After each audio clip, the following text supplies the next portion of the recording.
State Representative Jerry Knowles has represented the 124th Legislative District in the Pennsylvania State House of Representatives for the past 7 terms. He is now finishing up his 7th term when he announced that he is retiring and he will not seek re-election. I'm pleased to be joined now by Representative Knowles. I would think this was a tough decision because you have dedicated your life to public service. Lisa, this was a tough decision, probably one of, if not the most difficult decision that I've made in my life.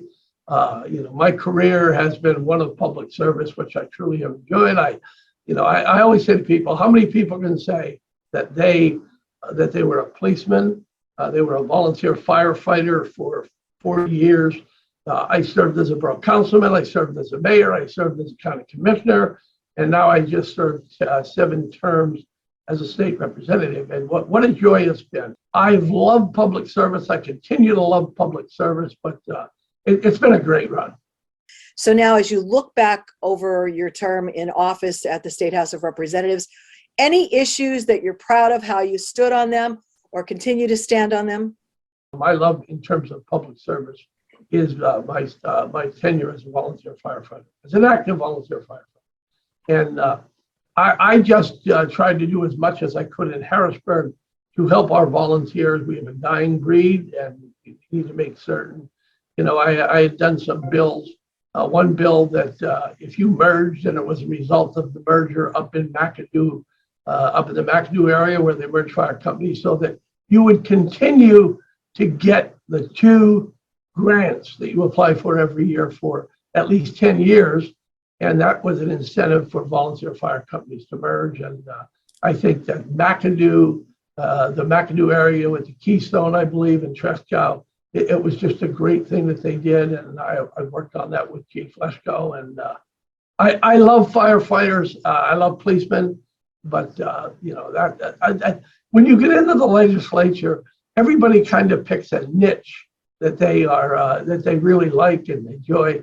And my niche happens to be cops and firemen. Was it what you expected when you went into the state legislature? Well, it's kind of funny because I've got experience of being one of 3. And, if you're a county commissioner in most counties, all you need to do is convince 1. On the other hand, I served in the legislature where you're dealing with hundreds of people. And, it's very difficult to get a law passed, and you need to work across the aisle. That to me is just, at least quite frankly, and we need to come together and work together. We've got 2 sides that are so polarized, and it's got to stop. It's got to stop. The bickering has to stop, and we need to work together. And I was able to do that on the state or on the local government. I have a very, very good guy. Bob Freeman is the minority chairman. We've worked very well together, and we've done some good things even in the short time that we've been there. For someone who would run for your seat, what advice would you have for them? What advice I would have for them is you need to represent your district. And my district, I make no bones about it. I am very pro-gun. I am very pro-life. I believe that we have some bad police officers, but we have some bad legislators. We have some bad, we have some bad teachers. But for the most part, I think that people that work in their fields are in it for the right reason.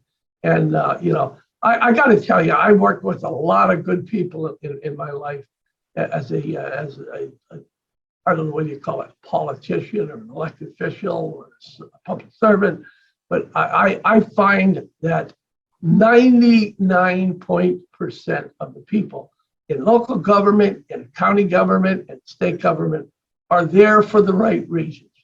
And I've got a lot of good friends in Harrisburg that are Democrats, and we don't agree on some of them. I don't agree on many things at all with them, but I think there needs to be civility, and unfortunately, I believe that we've lost that, and that scares me.